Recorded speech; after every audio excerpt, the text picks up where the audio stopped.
Folks, Black Star Network is here.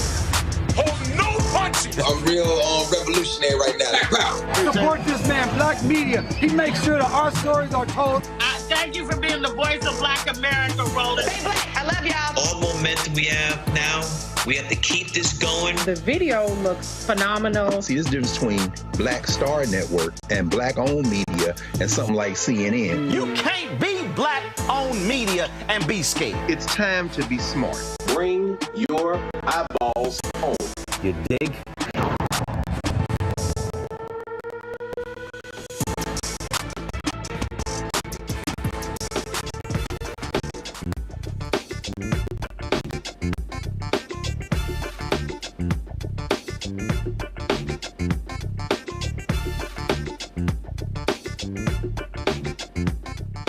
Today is Friday, August 16th, 2024. Coming up on Roland Martin Unfiltered, streaming live on the Black Star Network. An all-white jury convicts a white woman for murdering a black mother in Florida. We'll give you those details regarding the case that left Ajike Owens dead. Today in Raleigh, North Carolina, Vice President Kamala Harris unveiled her economic agenda. It includes a proposal for a federal ban on price gouging on groceries, affordable housing, including expanding the housing stock, plus tax breaks for the middle class. We'll talk with an economist as well as the president of the National Association of Real Estate Brokers about this plan. Folks, the Center for Climate Reporting went undercover to publish details of the secretive second phase of Project 2025, led by a former Trump administration official. We'll show you that recording. Also, we'll show you California Congressman Eric Swalwell's new political ad targeting Donald Trump that blends dark humor with a chilling message. President Biden signed a proclamation Friday to establish the Springfield 1908 Race Riot National Monument in Illinois at the site of a deadly attack by a white mob on a black community 116 years ago. That riot is what led to the creation of the NAACP. Speaking of Illinois, the town of Dalton is in more financial trouble. The state comptroller says she will withhold offset funds until the mayor turns over annual financial reports that she has refused thus far to do so. It's time to bring the funk. I'm Roland Martin Unfiltered on the Black Star Network. Let's go.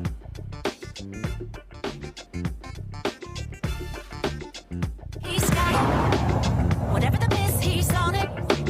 Whatever it is, he's got the scoop, the fact, the find. And when it breaks, he's right on time and it's rolling. Best believe he's knowing. Putting it down from sports to news to politics. With entertainment just for kicks, he's rolling.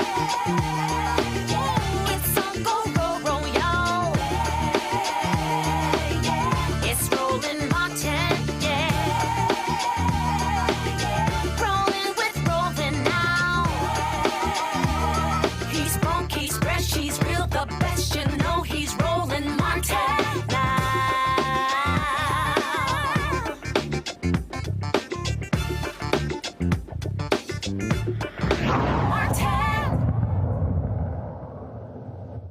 Verdict as to count one. We, the jury, find as to count one of the charge.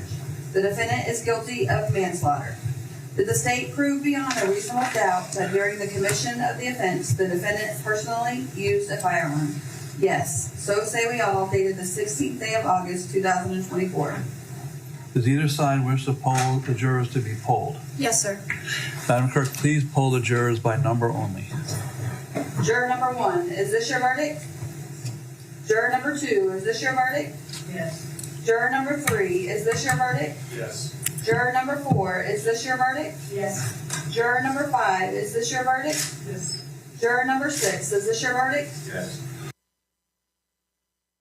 Folks, that was a decision in Florida in the case involving the white woman you saw there who shot and killed Ajike Owens. She fired the shot through a metal door when Owens came to confront her over her throwing some roller skates at her children. Susan Lorincz could very well spend up to 30 years in prison. The 6-person panel of 4 women and 2 men did not buy her self-defense claims. This, of course, was a story that took place last year. You see how she reacted. No remorse whatsoever, no reaction whatsoever. This was just a shocking story. We had Ben Crump on the other day, and he talked about how she wasn't even near the front door when she fired the shots. She fired the shots through a metal door, claiming that she feared for her life. Well, that was absolutely nonsense. And so now that all-white jury has convicted Susan Lorincz of that murder. And again, she could spend 30 years in prison. My panel, Michael Imhotep, hosts the African History Network show out of Detroit. Kelly Bethea, communication strategist out of D.C. Matt Manning, civil rights attorney out of Corpus Christi. Matt, I want to start with you. I mean, it's just so unfortunate. You know, here was a black mother trying to protect her child. She decides to knock on the door to confront this woman. This woman then fires her gun through the metal door. She wasn't like she was inside of the house. Go to the video. This was them right here leading her out of court. You can roll it back. After it was sentencing. No response whatsoever. I mean, this is a hardcore racist who didn't care that she took the life of someone. Well, I'll tell you, I'm not surprised that she didn't react. First off, most of the time, judges give an admonishment that nobody can scream or react in a demonstrative way. So that doesn't surprise me. And also, her attorney may have told her not to react because if they intend to appeal, she doesn't want to give any impression that she, thinks she was in fact guilty. But to your point on the crux of the legal issue here, yeah, this is definitely an unreasonable case because self-defense in most places here in Texas, presumably in Florida, is based on a reasonableness finding. So essentially, the 12 people of the jury have to determine whether the person's claim that they were in fear of their life is reasonable. And to your point earlier, this is per se unreasonable.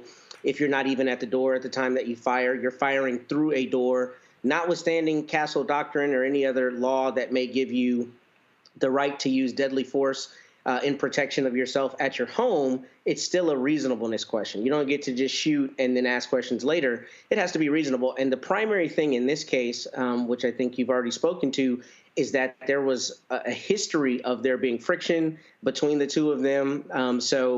This seems like she just wanted to pull this trigger. And when this woman came, she killed her and then, tried to act as though she was in fear of her life, which is completely unreasonable. And I'm glad that the jury saw that here because sometimes, in Florida and in Texas and other places that are gun-toting places, people get more of the benefit of the doubt than they should. And I'm glad that this jury did not give it to her because the evidence very clearly contradicts that argument from what I've read.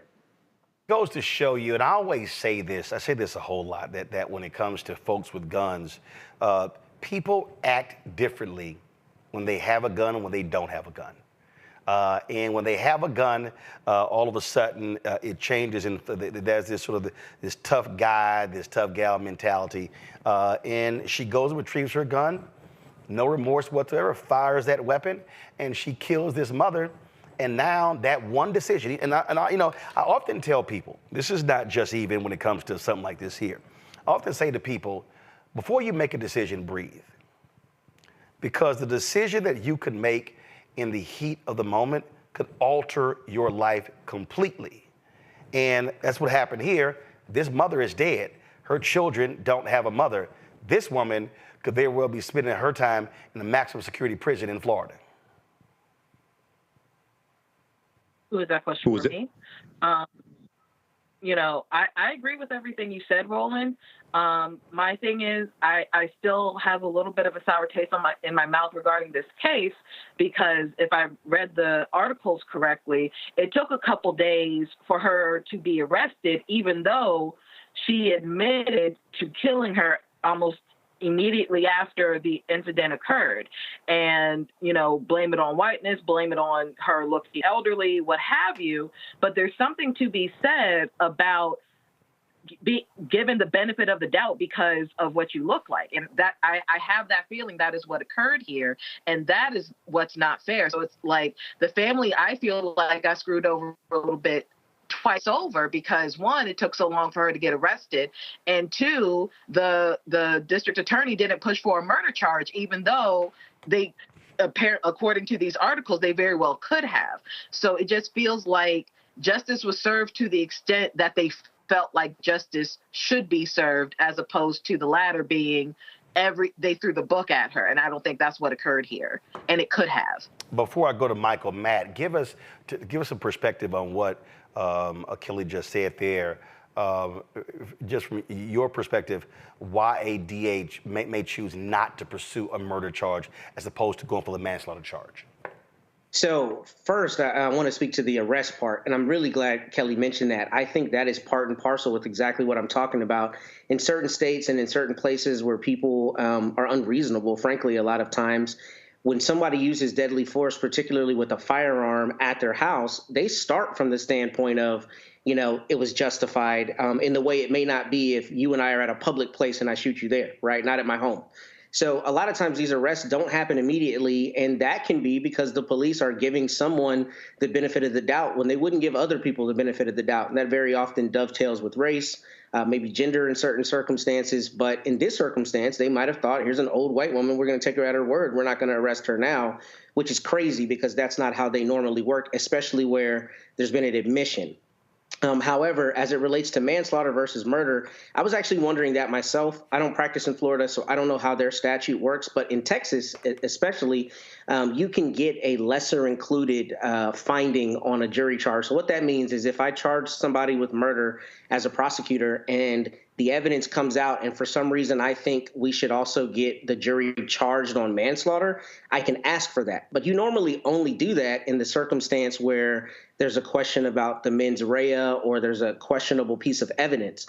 This case, you don't have that. You have an admission, you have it very clearly happening, and most importantly, you have it happening after a long series of conflict. So from the mental state standpoint, in Texas, the law is intentional, knowingly, or recklessly, murder somebody, but here intentionally or knowingly for murder, this is intentional. You went to retrieve a weapon. You fired a weapon through a door. It was a weapon that was fired at someone with whom you already had conflict. That's about as intentional as it gets. So why they sought manslaughter, I don't know. Maybe they tried to give her a little benefit of the doubt because she admitted it. But, this is a circumstance where it's malicious. It's per se malicious. It's per se evil. And I don't see why you don't seek murder charges here. But there may be some nuance in the Florida law that I'm unaware of that explains that. Michael? Yeah, Roland, I remember when this story broke in 2023. It was June of 2023, I think, when we first heard about it.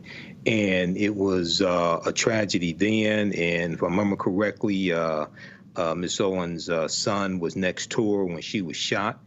And, I worry about the children and wonder how they're doing as well, because I know they're going to need some therapy behind this tragedy. It's good that we got a conviction today. Ms. Lorincz can face up to 30 years in prison, but one of the things that came into play in this case. So one, this is Florida. We know Florida's a former Confederate state, a deep history of racism.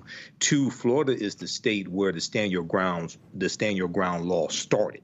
That was the first state to have a stand your ground law, and we know that law also came up during Trayvon Martin. If I remember correctly, the ruling in the case wasn't based upon stand your ground, but it did come up in the conversation.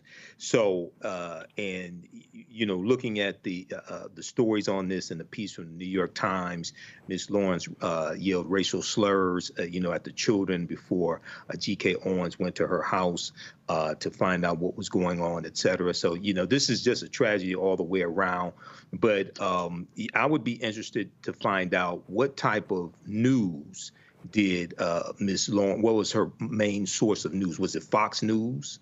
Was it one of these right-wing news organizations? Did she sit up and listen to conservative talk radio all day? Because I think that very well could have influenced her behavior. Well, there's been nothing that's even suggests that in terms of what she watched, what she listened to. I was asking a question. Well, yeah, but what I'm saying is that never even came up. So it's not like that was even that wasn't even a part of the proceedings this week. So no one can answer that question because it didn't come up. So it's not like that actually came up during the court. Bottom line is, you got some folks who may not listen to any news, and they just some racist folks who got no problem killing anybody. I think about that crazy fool in New York State where this couple pulled into a driveway. It was the wrong driveway, and this fool came out firing, shot and killed the woman, and then he went to prison. You just got some crazy, deranged people out there who, no matter what they watch or listen to, they're just nuts. And so now she's convicted, and she's going to sit her behind in that jail, and she's going to think a long time. And I hope they give her the maximum sentence as a result of her shameful actions and what she did here. Taking the life of this mother was just unbelievable and shocking and stunning, and now she's going to pay the ultimate price. Well, not the ultimate price, but the ultimate price is frankly death. But we'll see what the sentencing is in this case. All right, got to go to break. We come back. We're going to talk about Vice President Kamala Harris unveiling her economic plan. You've got her critics saying, oh my God, this is far too left, when in fact, it actually kind of makes sense. We'll explain. You're watching Roland Martin Unfiltered on the Black Star Network. On the next Get Wealthy with me, Deborah Owens, America's Wealth Coach, Black Americans have 1/10 the wealth of their white counterparts.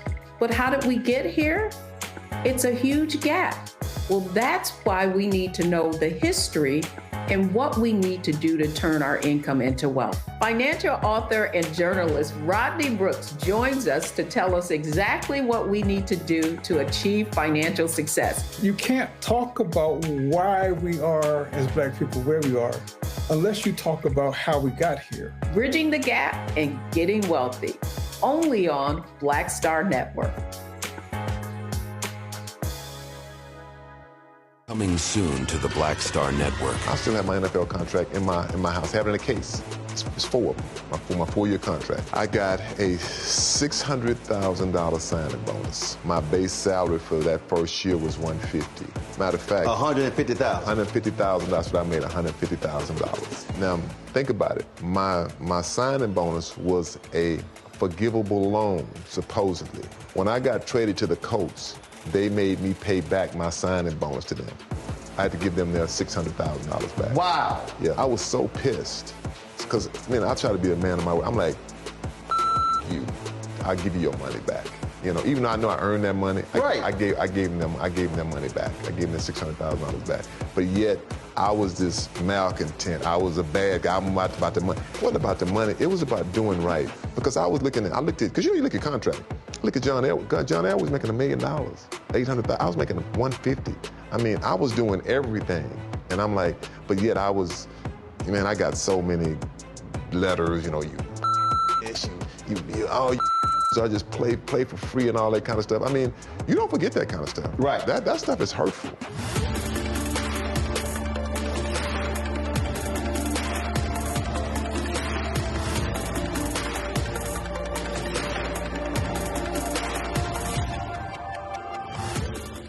Hi, my name is Freddie Ricks. I'm from Houston, Texas. My name is Sharon Williams. I'm from Dallas, Texas. Right now, I'm rolling with Roland Martin, unfiltered, uncut, unplugged, and undamn believable. You hear me?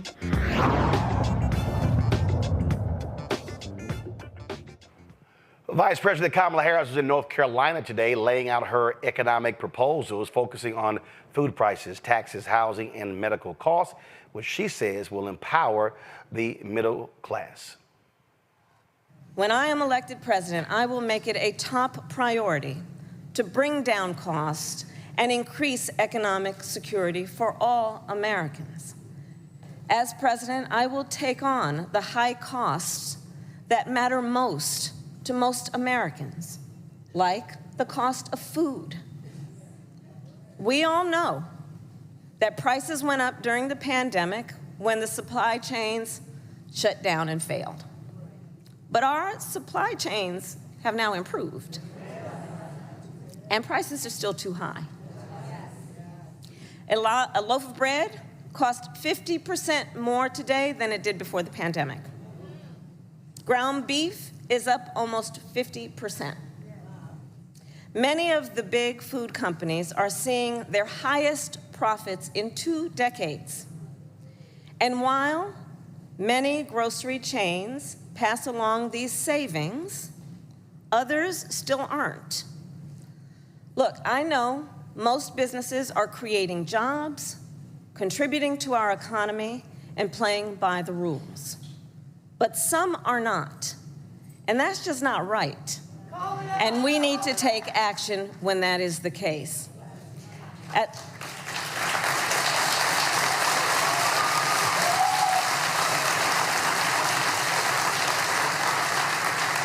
As Attorney General in California, I went after companies that illegally increased prices, including wholesalers that inflated the price of prescription medication, and companies that conspired with competitors to keep prices of electronics high. I won more than $1 billion for consumers.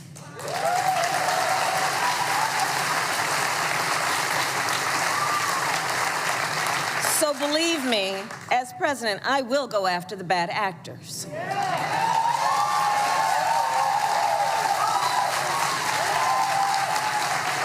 And I will work to pass the first ever federal ban on price gouging on food.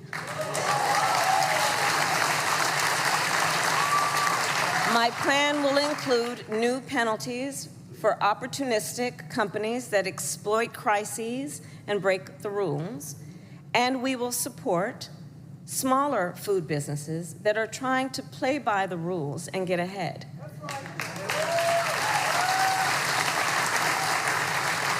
We will help the food industry become more competitive because I believe competition is the lifeblood of our economy.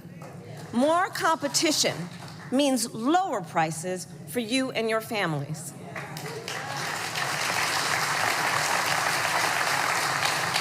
Now compare what Donald Trump plans to do. He wants to impose what is, in effect, a national sales tax on everyday products and basic necessities that we import from other countries. That will devastate Americans. It will mean higher prices on just about every one of your daily needs. A Trump tax on gas, a Trump tax on food, a Trump tax on clothing, a Trump tax on over-the-counter medication. And you know, economists have done the math. Donald Trump's plan would cost a typical family $3,900 a year. At this moment, when everyday prices are too high, he will make them even higher. As president, I'll take on the issue of the cost of health care. As Attorney General, I took on insurance companies and Big Pharma and got them to lower their prices. And together with President Biden, we've gone even further. We capped the price of insulin at $35 a month, and the total cost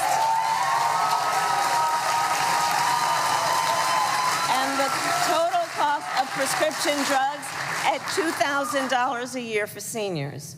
We let Medicare negotiate lower drug prices for seniors. And just yesterday,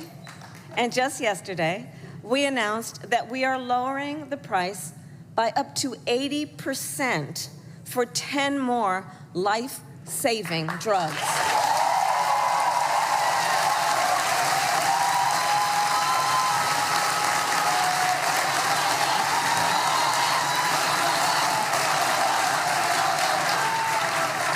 And I pledge to continue this progress. I'll lower the cost of insulin and prescription drugs for everyone with your support, not only our seniors.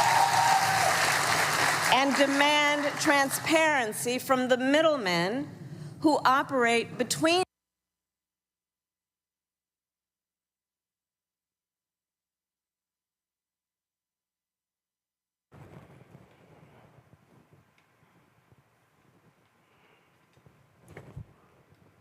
All right, folks, just having some issues there with the video of Vice President Kamala Harris. Guys, let me know when we have that taken care of. What's interesting about this speech. You've had all these different media people, others say, oh, Shanice, release a plan, more details. And then, of course, after it was over, if you watch any of these networks, Shanice, more detail. You're like, really? That's how we're going to do this? And so that's sort of the thing that you constantly hear. So the first there you heard talking about food prices. Do we have the video fixed, folks? Okay, all right. So we're going to try to get that because she also laid out what she wants to do when it comes to housing. That, of course, is a dramatic issue right now in this country because of high rental prices. Also, you have, of course, lack of affordability in the country, and there are numerous reasons why that's the case that often don't get talked about. And the vice president tried to actually address that by talking about increasing the housing stock in this country. And so we're going to break this thing down because if you watch a bunch of these other different people, you see them saying, well, this is too progressive, it's not moderate, it's not, she's taking this idea from Republicans, all this sort of stuff along those lines. And for me, I don't actually see how her proposal is so unbelievably crazy progressive. That makes no sense to me whatsoever. And so joining us right now to break this down and to understand it, let's bring up our first guest. She's an economist, been often on the show. She's with the American Economic Liberties Project, Morgan Harper. Glad to have Morgan here. Also, Dr. Courtney Johnson Rose. She's president of the National Association of Real Estate Brokers. Morgan, I want to start with you. I'm going to start with you because I want to deal with the economic piece. I want to deal with the economic piece, the food, then I want to go to housing. So first off, when she's talking about food, all of these people and I see these people going, oh, well, this is ridiculous. The grocery stores, they only have a 1% to 3% profit margin. They're not price gouging. What they're overlooking are all of these food companies that are price gouging. Companies that have been shrinking packages, the size of foods, but also increasing their prices. And so the way I got it, she wasn't talking just about grocery stores. She was talking about the food industry as a whole. Exactly. And I think she was very precise in her choice of words. She said big food companies. And just like you're saying, Roland, it's like that does not mean that we are talking about our mom and pop grocery store down the street or an independent retailer. In many cases, it might not even mean that we're talking about your local chain per se. We're talking about the giants of the food industry that took advantage of consumers during the pandemic. The Kroger CEO was on the record during an investor call saying that inflation was good for them. It's a chance to raise prices on consumers.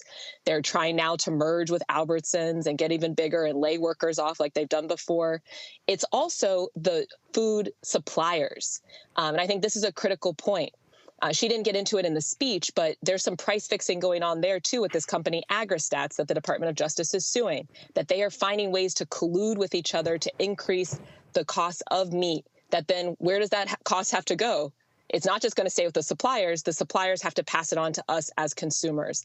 And so she very much was distinguishing between most businesses, which are hiring people, supporting communities, spurring economic growth, and some of these giants that are trying to break the law and take advantage of consumers and other businesses that are in the market. Yeah, you also have people, the other day Donald Trump was complaining about the price of eggs, things along those lines. Well, you notice they didn't bring this up. Go to my iPad, Anthony, where you had U.S. egg producers that were involved in a price fixing scandal. That actually happened. So this idea of this was from December 2023. So to complain about, oh my God, the price of eggs is up 48%, and you leave out the price fixing scandal, well, hello, and this involved Cal Maine. What does it say here? The country's biggest egg producer. Exactly. And, this idea that this is left or this is Republican or whatever, I think we're entering, and I don't know what you think, I think we're entering this new phase where who cares what you call it? It's reality. It's the reality that most people are experiencing in their lives on a daily basis. And they want politicians, they want elected officials, they want the government to be responsive to that.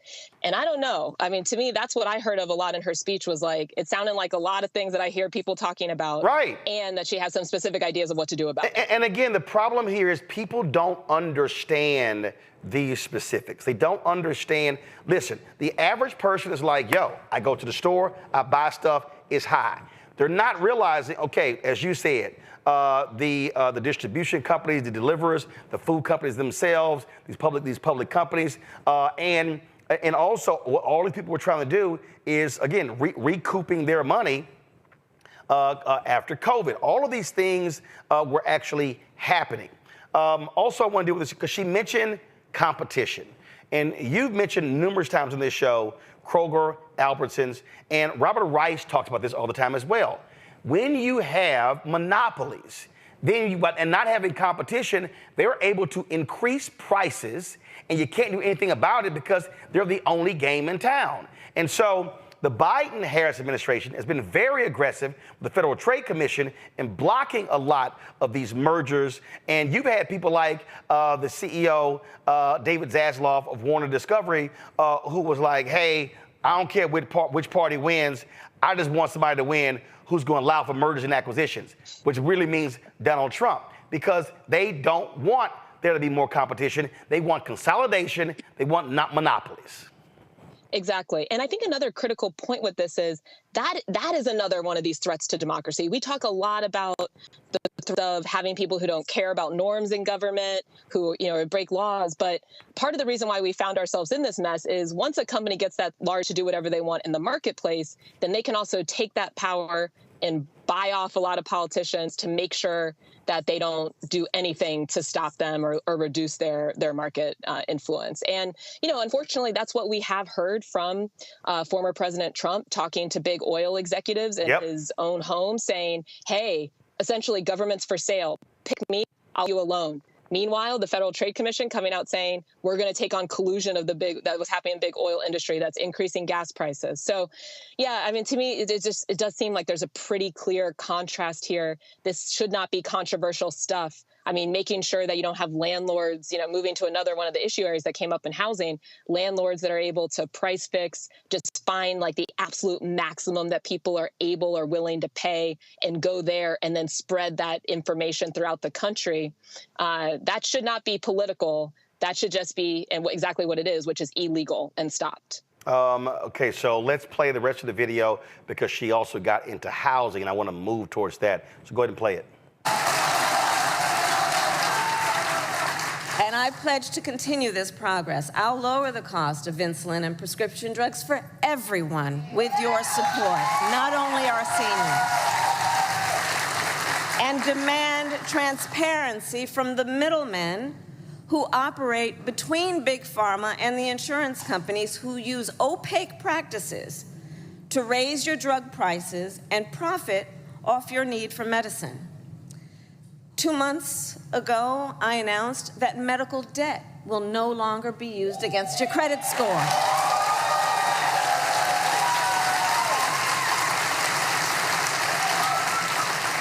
And I will work as president with states like here in North Carolina, Roy Cooper, thank you again, to cancel medical debt for more and more, millions more Americans.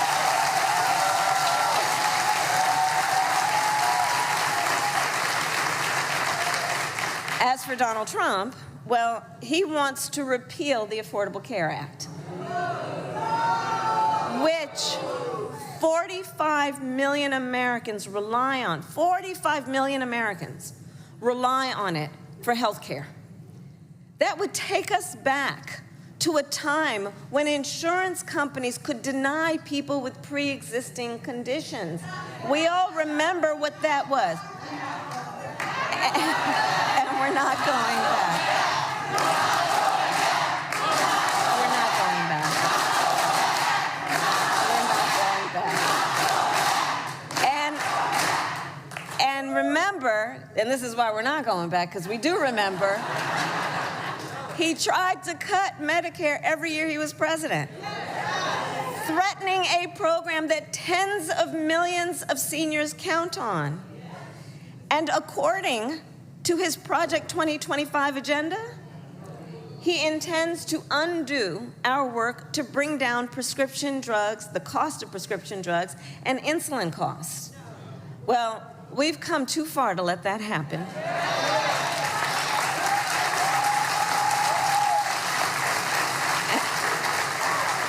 So we're not going back on that, and let's talk about the cost of housing.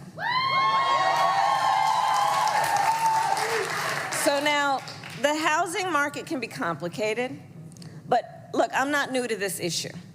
As State Attorney General, I drafted and helped pass a homeowner Bill of Rights, one of the first in America. And during the foreclosure crisis, I took on the big banks for predatory lending with many of my colleagues, including Roy Cooper, and won $20 billion for California families when I was Attorney General.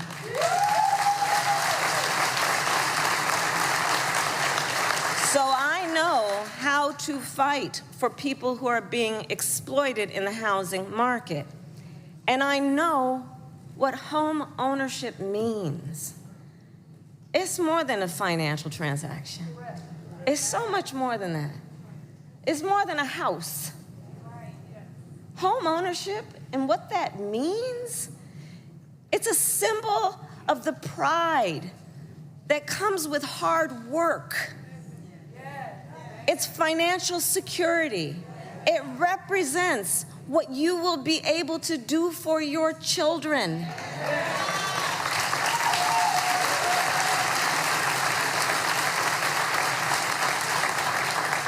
And sadly, right now, it is out of reach for far too many American families. There's a serious housing shortage. In many places, it's too difficult to build, and it's driving prices up. As president, I will work in partnership with industry to build the housing we need, both to rent and to buy. We will take down barriers and cut red tape, including at the state and local levels.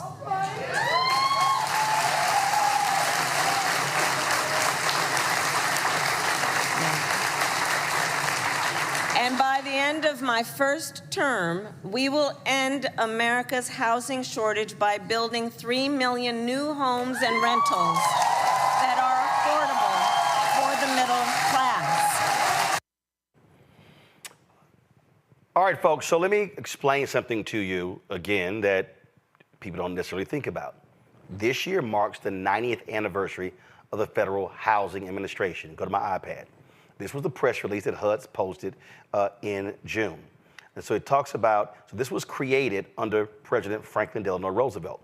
This was part of the National Housing Act of 1934. Now, the press release didn't talk about this here, but the reality is this here. This same act is what instituted racism in America, okay? It instituted housing racism. And so, what we saw here was, with this particular act here, so I'm gonna scroll down here, and I'm gonna pull this up right here. So key events. So you see right here, signed into law June 27, 1934. It said right here, 1950. The Housing Act of 1950 amended the National Housing Act to encourage the production of housing for middle class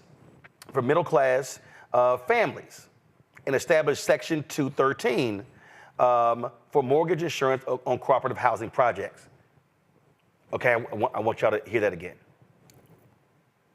What I just told you, in 1950, the Housing Act of 1950 encouraged the production of housing for middle-income families. What did Vice President Kamala Harris just say? Wanting to build more homes, wanting to build new homes. Now, check this out. And y'all have heard me discuss this over and over and over again, the housing crisis in America. Go to my iPad. And I've been covering housing my entire career. What you're seeing right here are the number of homes built in the United States between 1900 and 2021. So, if you go to the beginning of the 1900s, okay, you saw 1.78, 2.652, 4.16, 2.67, 4.79, boom! It jumps to 10.08. Oh, I'm sorry. When was that? 1950 to 1959. So, why is that important? That's after World War II. So, guess what did you then have? You had, of course, all of those soldiers coming back home, GI Bill, buying homes. So you see the explosion. So let's go. 1960 to 69, 9.49 million homes built. 1970, 1979, 12.37 million homes built. 1980, 1989, 12.14 million built. 1990 to 1999, 12.49. 2000 to 2009, the most homes ever built in American history, 14.56 million. But what happened? The housing crisis, because of free money, no standards, and America went haywire. What happened then? Housing crisis, 2008, 2009, 2010. It crumbled. Prices dropped. Folks, 53% of black wealth wiped out. Folks were losing their homes because of balloon notes, all those different things. What then happened? To go back, 2010, only 6.9 million homes built. There was a housing crisis. And so home builders were not building homes. Again, 6.9 million. When is the last time we built less homes than that? Right there, 1940 to 1949. Okay, now let's go right here. So here we are, 2010, 2019, 6.9 million homes. Now, this chart was done in 2021. The problem is we are building fewer homes in 2020 present day. So now that means that we have back-to-back decades. Now we're a decade and a half, we are so far behind of building new homes. You have significant housing demand. More people, more demand, fewer homes. Plus, private equity has been snapping up homes left and right. It's estimated by 2030, private equity will be owning 40% of all U.S. homes in the country. So, when Vice President Kamala Harris unveils a proposal today saying we're going to build 3 million new units over the next 4 years, she is trying to say we have to catch up because of the problems that we had in the housing market all of the last 2 decades. And so, for everybody sitting out there, and you're like, my rent went up, it keeps going up. Here's why it's going up.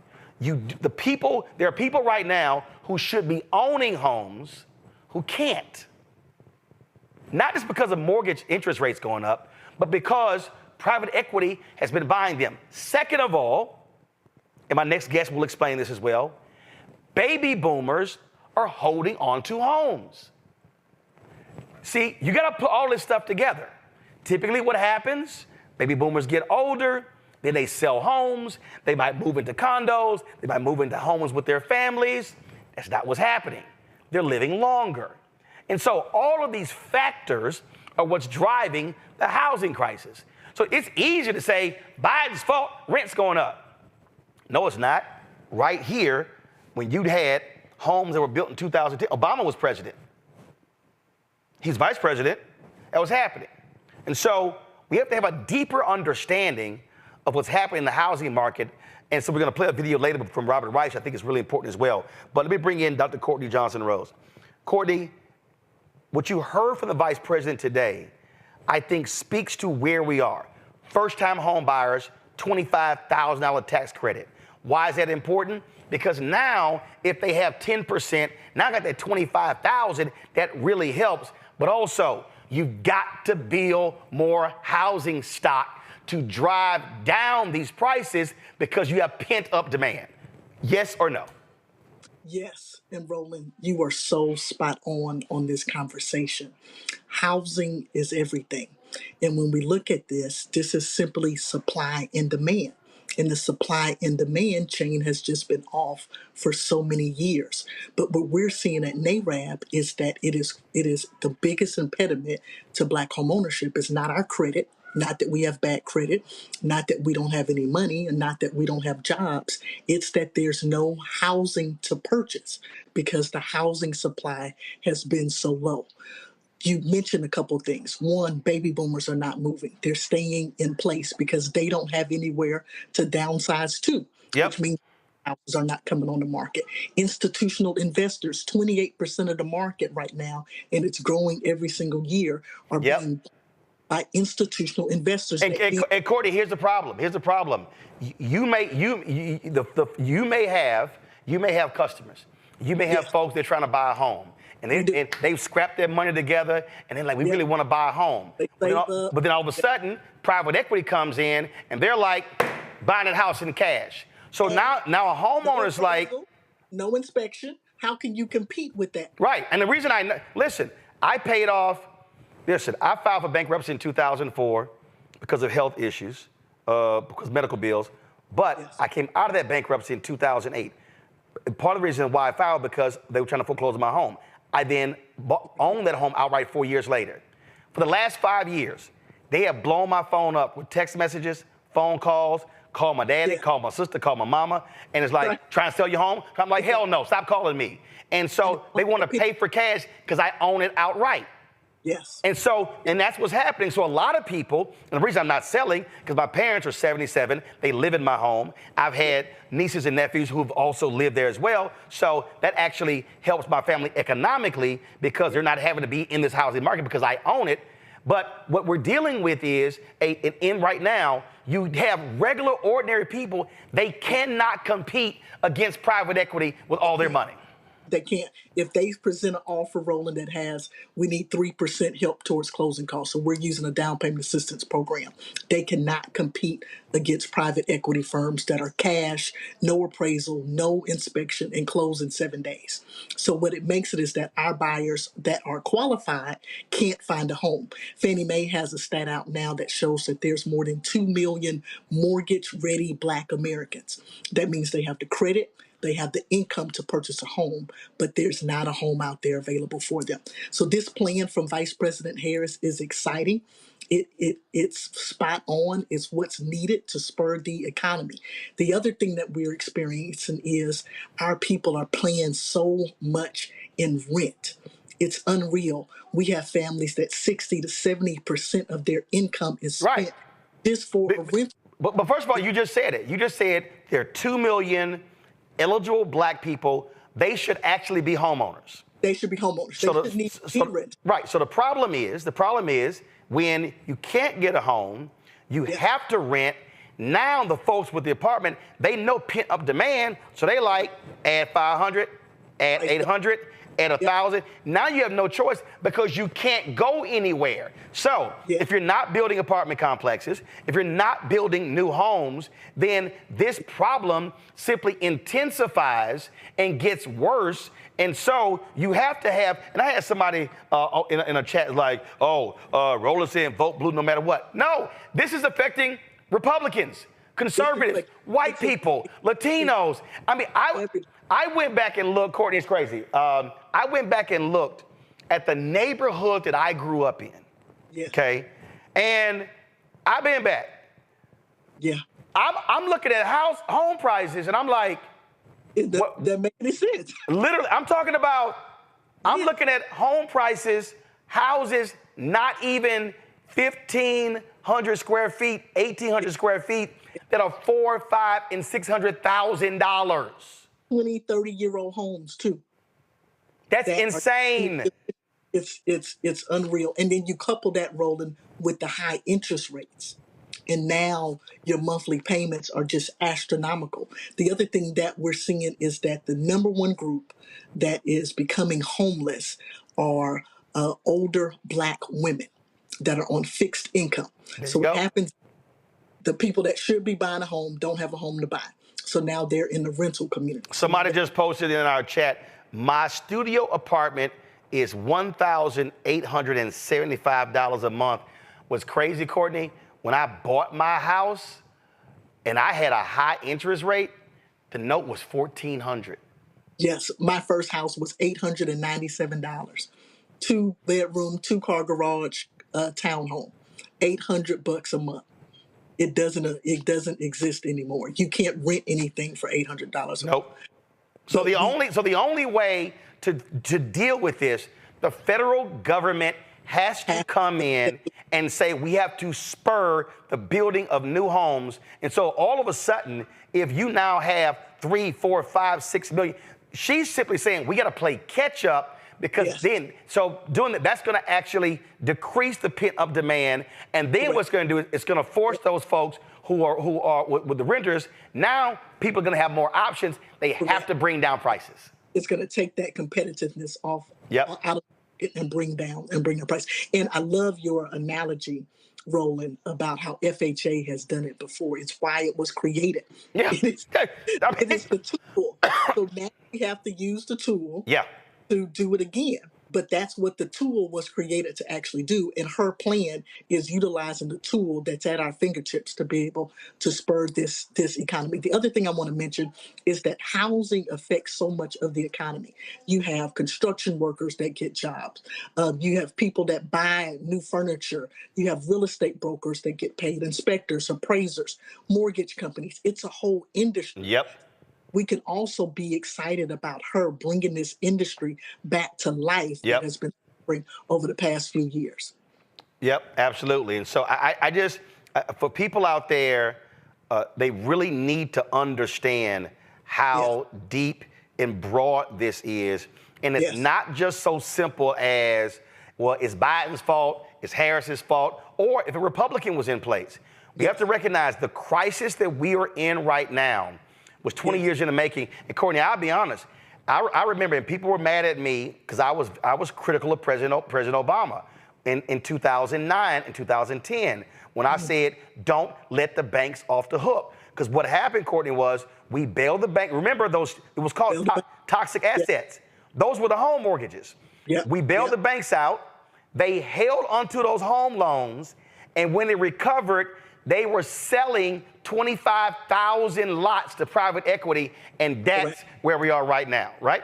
Yeah, and what happens with the private equity that hurts so bad is that they buy in our communities, Roland.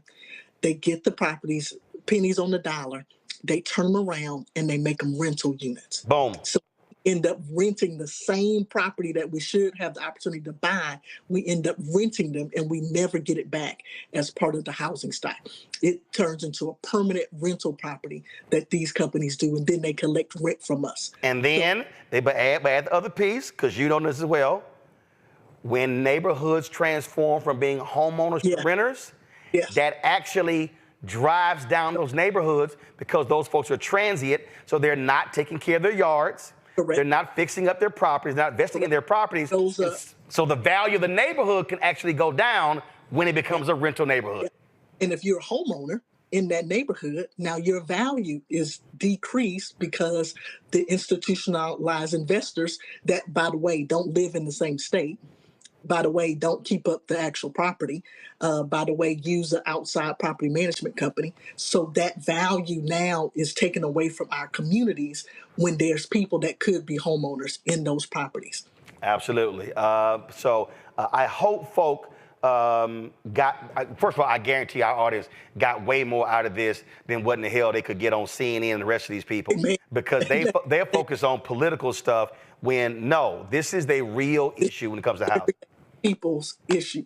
This is, we're so excited to hear it and to hear it being addressed in such a robust way. It is what is needed, and it is what will help communities move forward. And you mentioned this too, Roland. This is not just a Black problem. This is an American problem. Yep, absolutely. It's in neighborhoods and cities all across the country. Courtney Johnson-Rose, we appreciate it. Thanks a lot. Thank you for having me. We appreciate it. I want to bring my panel here, Matt, Kelly, and Michael. Kelly, I'll start with you. Again, it's amazing when I'm watching. I'm seeing all these tweets, and I'm seeing these people on these other networks talking about the proposals and oh my God, and this is just far left stuff. And I'm like, what the hell are y'all talking about? High grocery prices ain't far left. That impacts every single person buying food. Housing crisis ain't far left. So this is the problem why I can't even watch these people, because they want to see this all through a left-right prism when no, this is truly an American problem. It is an American problem, but I just have to note that it is refreshing to see someone at a podium who not only knows what she's talking about, but is able to explain it, has proof that she has done something akin to this before, and didn't need props regarding Cheerios that she apparently saw for the first time in 20 years. So it is refreshing to see a potential president acting presidential as opposed to a former president who was never presidential in the first place. But to your point about this being an American issue, you are absolutely right, which is why it has been so frustrating over the past 12 years, really, of seeing Republicans who are either solid middle class or lower looking to Trump as he's the Messiah who truly cannot relate to the problems that they have, but also can't conceive the notion that Democrats can also help them too, because it is an American issue. So, like I said, this is a very refreshing take on an issue that has been, as you have so brilliantly laid out, has been decades in the making, almost a century, according to that chart. And we actually now finally have a plan to get us across the finish line such that we can actually achieve the American dream, however, it shapes out to be in this new century. This is the level of stupidity we're dealing with here, Michael. Go to my iPad. This was a post from this idiot J.D. Vance, Donald Trump's VP running mate. Kamala Harris wants to give $25,000 to illegal aliens to buy American homes. This will only further exacerbate the housing shortage in our country. It's a disgrace. We should make it easier and more affordable for American citizens to buy homes. Dumbass, she is. See, this is what's, matter of fact, it was some black dude, I don't know what the hell his name is. He posted, I blasted his silly ass on Twitter. Let me if I can find it. And he was complaining about same thing. Well, what does she mean by first-time homeowners? She not talking to black people. And then he puts in the same tweet, you're gonna love this, Michael. He puts, and I'm going by memory, he puts in the same tweet, we have the lowest home ownership rate in the country. And I was like, fool, if black people have the lowest home ownership rate in the country, that means it's a lot of us who gonna be first-time homeowners. That's how dumb this dude was. He literally put it in his tweet, and I was kind of like, yeah, that's why she wants to give $25,000 to first-time homebuyers. And so if black people own fewer homes than anybody else, that means a bunch of us who are first-time homeowners.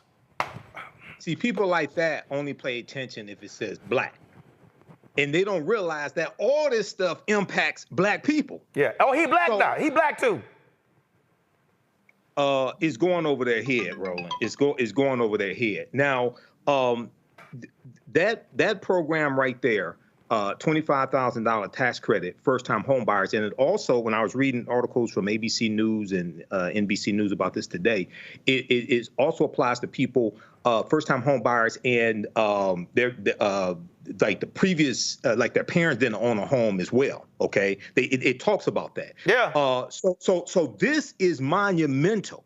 This is monumental. This is reminiscent, and I teach this history. This is reminiscent to post-World War II during the baby boomer, generation. Okay, and homes being built in the suburbs, and unfortunately, many African Americans, we were discriminated against when we tried to take advantage of our GI Bill benefits to get the loans to buy those homes in the suburbs. So this is huge, and this will also add to the gross domestic product.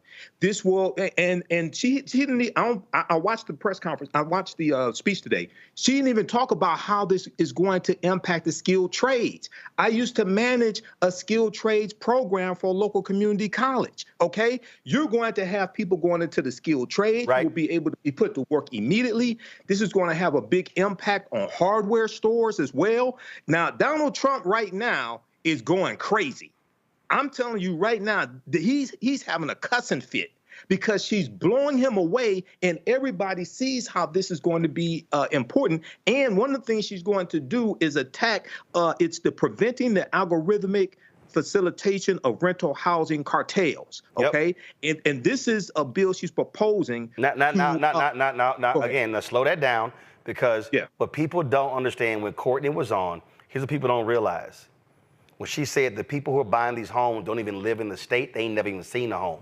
They are literally sitting at computers, and they are using algorithms to know when stuff comes up for sale, and then how to bid on it. And so here you are. Here's Kelly. Here's Matt. Here's Michael. Here's someone looking to buy a house, and you're sitting here like, man. And they already got that algorithm running, and you put your bid in, they upping it. You put your bid in, they upping it. And you don't know what the hell is going on, because they are sitting on private equity money to buy them up because they want renters. Right.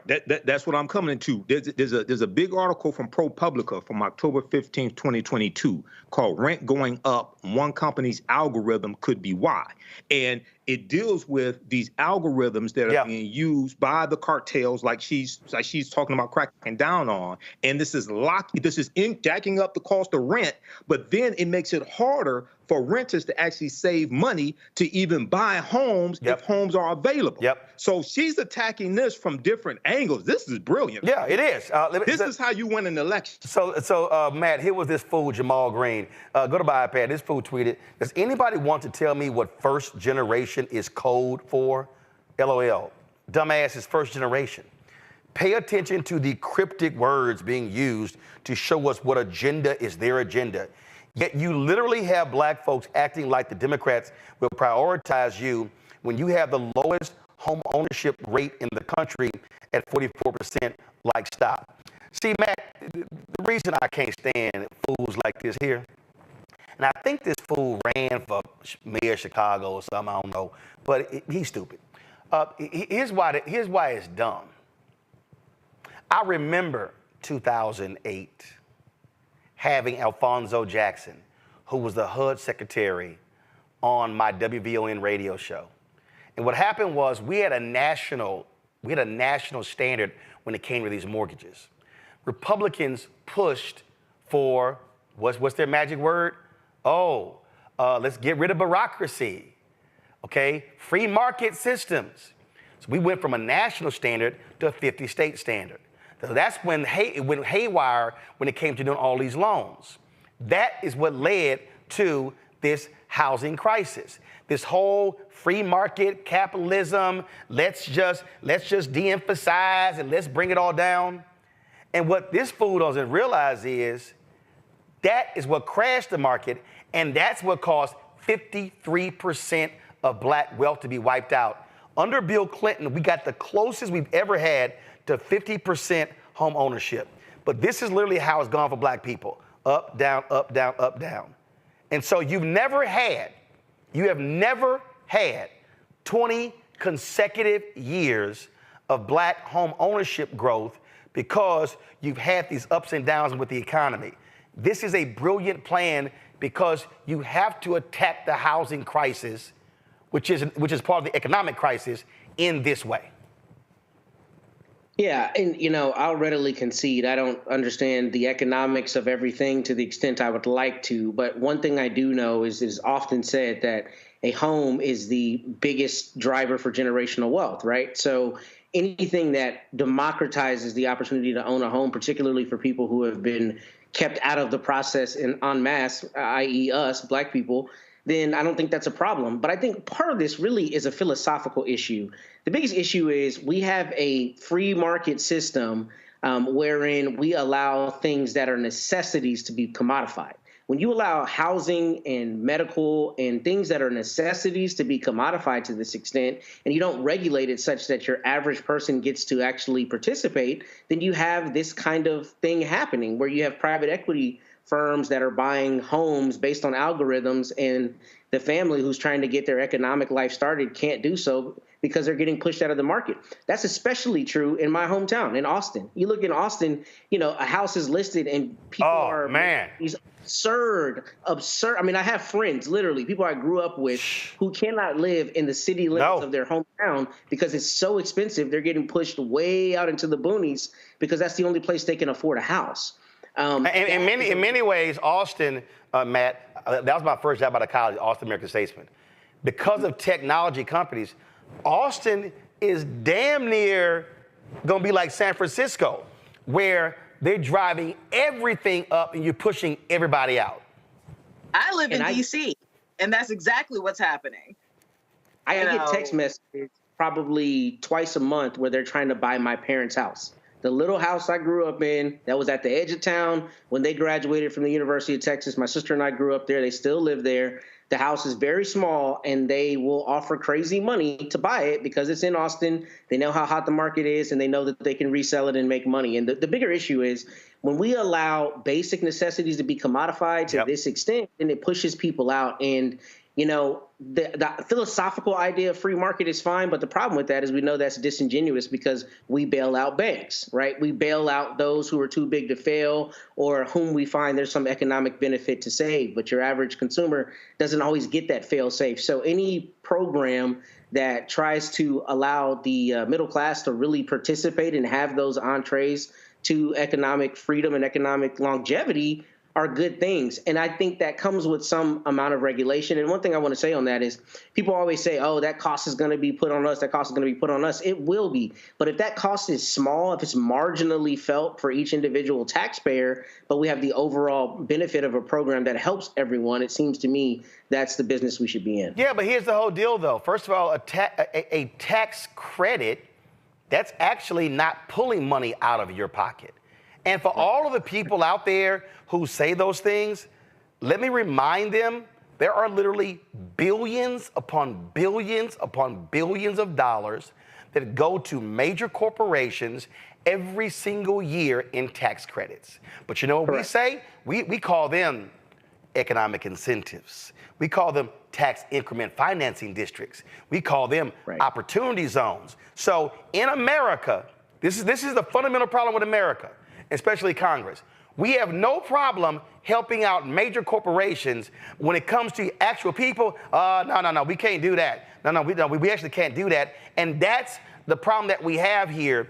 And for the people out there, and again, I've seen so many of these other networks, and it's driving me crazy watching them. I'm like, what the hell are y'all talking about? Because they're so stuck on process. Because, and listen, when I was at CNN, I experienced this. We were discussing the Affordable Care Act. And what drove me crazy, listen to all these people. We were on the air, and they were talking about this, that, and they were going process. And I'm sitting here, and I'm watching it. And I remember it was around the Olympics. And I remember Wolf Blitzer made some, I think Obama, he moderated some discussion, and Wolf Blitzer made some comment about, and he used the gold, silver, and bronze analogy. And I was trying not to clap back hard on Wolf, but I said, I'm sorry, I can't sit here and use sports language to discuss health care. I said, I had to file for bankruptcy because of health care, because my appendix ruptured and I had no health insurance and I couldn't afford Cobra when I lost my job.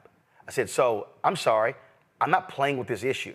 And I remember sitting with the worldwide CEO of CNN, Jim Walton. And I said to Jim Walton, I said to John Klein, the president of CNN US, I said, can y'all stop talking about the Affordable Care Act as a process?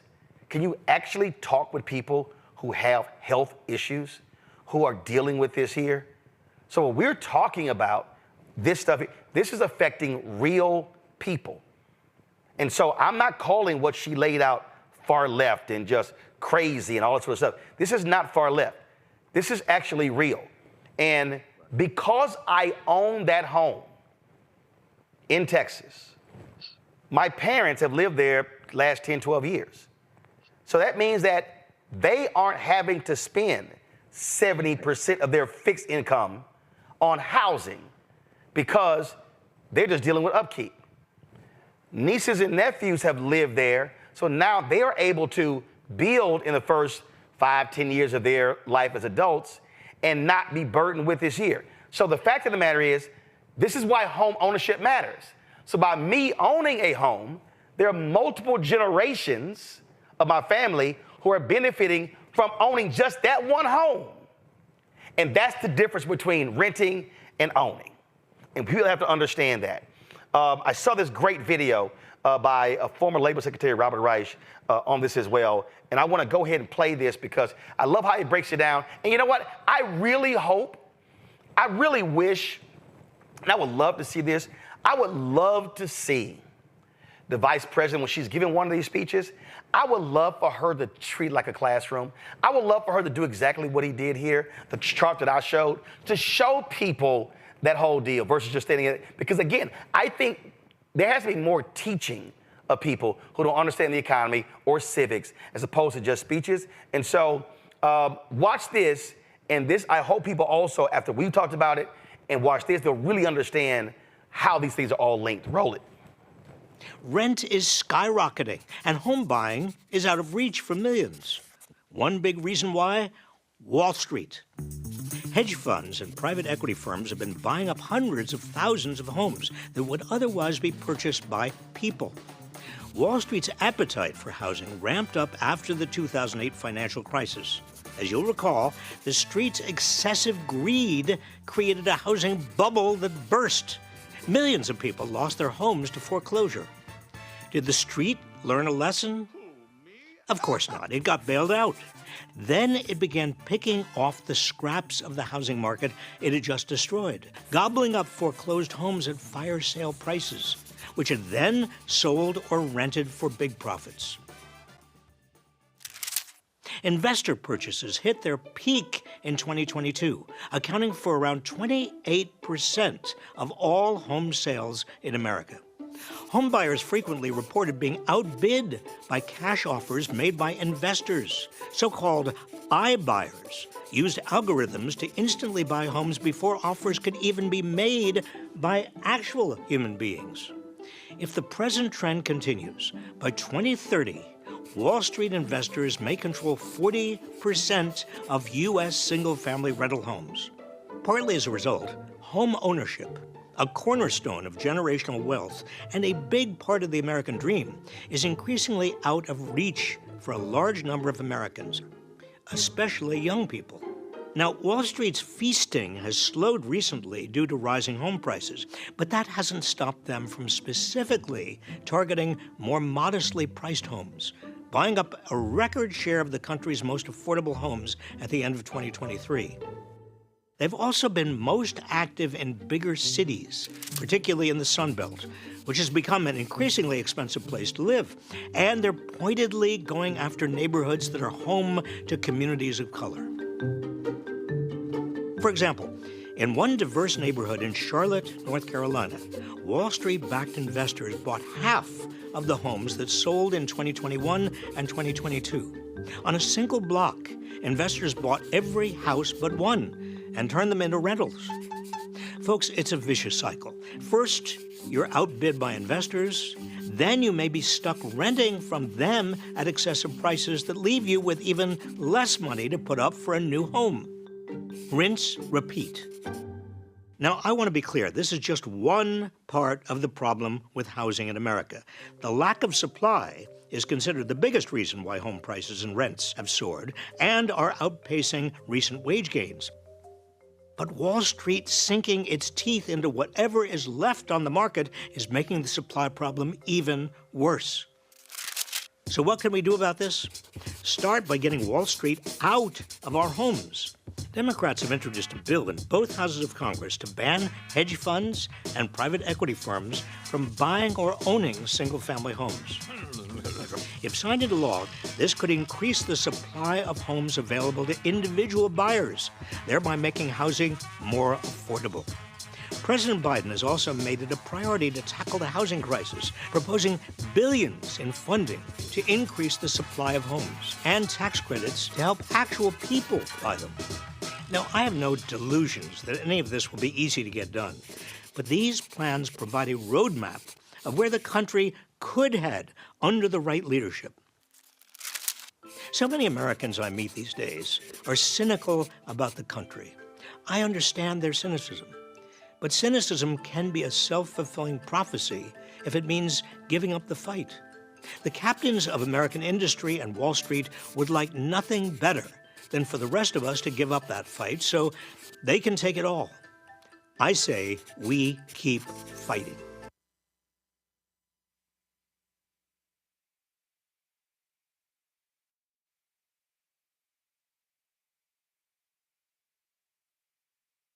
Everything that we explained, you saw it right there. That bill, and I'm just going to quickly go to all three, that bill, I'll start with you, Michael, has to be supported. Wall Street cannot be involved in buying single-family homes in this country. I totally agree. And this is using the power of government to benefit the people. More has to be discussed on this and really break this down, how this works, and also deal with what the executive branch can do outside of Congress, and then deal with how to get it passed through Congress. But also this puts into play why Democrats have to take back control of the House and why they have to expand their margin in the Senate as well. Because if you get to 54, 55 in the Senate, you can probably change or do a carve out to the filibuster rule. It is just, I mean, again, we sit here and watch this. This is one of those things where this is a difference between two parties, Kelly, where you have Republicans, they will do the bidding of private equity. Look, you got some Democrats in private equity as well, but this is the type of bill that should be bipartisan, because if Wall Street owns, and listen, 2030, that's just 5.5 years from now. If they are owning 40% of all U.S. homes, we are absolutely screwed, because they have no incentive to sell. They want people to be renters. For sure. And, you know, renting is a very lucrative business, as somebody who is giving their money away by renting because of the lack of housing. And I made a point, sorry I interrupted you, Matt, at the beginning, but I live in D.C. and he's talking about what's happening in Austin. I feel like D.C. is closer to becoming what San Francisco and the Bay is experiencing than Austin is, because there is virtually no affordable housing in DC right now. And by that, I mean not just, you know, sectioning off rentals to those who are making less than X amount of dollars a year. I am in the tax bracket where I make too much to qualify for the affordable housing, but make too little to actually buy, right? And me, my peers, and so many other Washingtonians are going through that exact same thing. But you also can't afford to leave because this is where the jobs are, right? So like I said previously, what Harris is proposing is profound and it is brilliant, because it's not just addressing an issue that involves Democrats and people who just lean blue all the time. This is an American issue. This is something that is happening to everybody. And in fact, if I recall correctly, this is really happening to Trump's voter base, and a lot more and there are a lot more dire straits than the demographics that are voting blue. And yet they are voting for Trump because that information isn't getting to them in a way that, you know, is frankly opening their eyes, right? You know, and that's a layered conversation in and of itself. But this is an American issue. This affects everybody, black, white, brown, beige, what have you.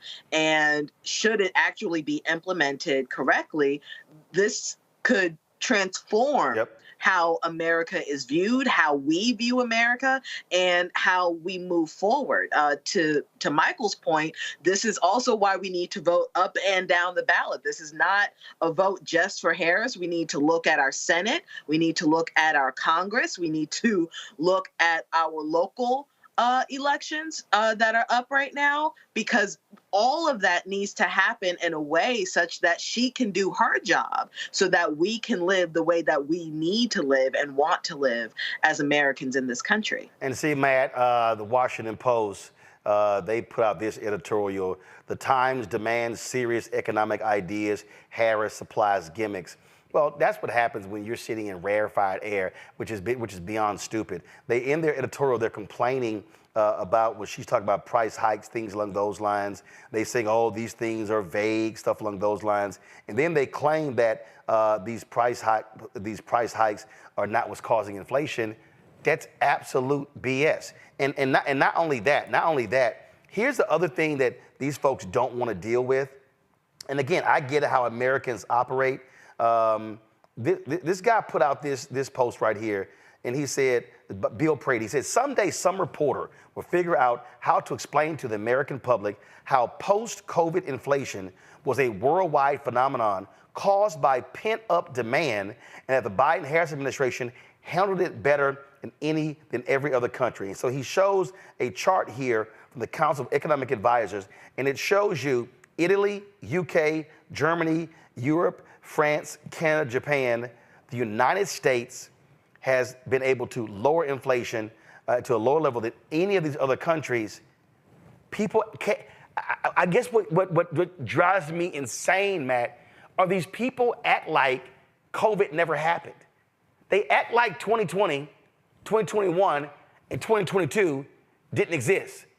They literally act like, well, Trump said gas is $1.87 because no one was driving.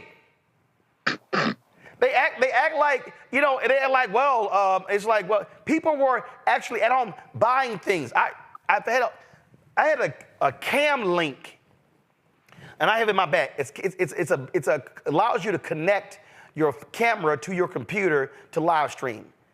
That cam link is like $130. During COVID, it was $1,200 because there was scarcity. So we went through scarcity. We had supply chains. Nothing was being made. Nothing was being fixed. I had a Sennheiser microphone. I need to be repaired. They were literally like, hit us next year because nobody's at our factories.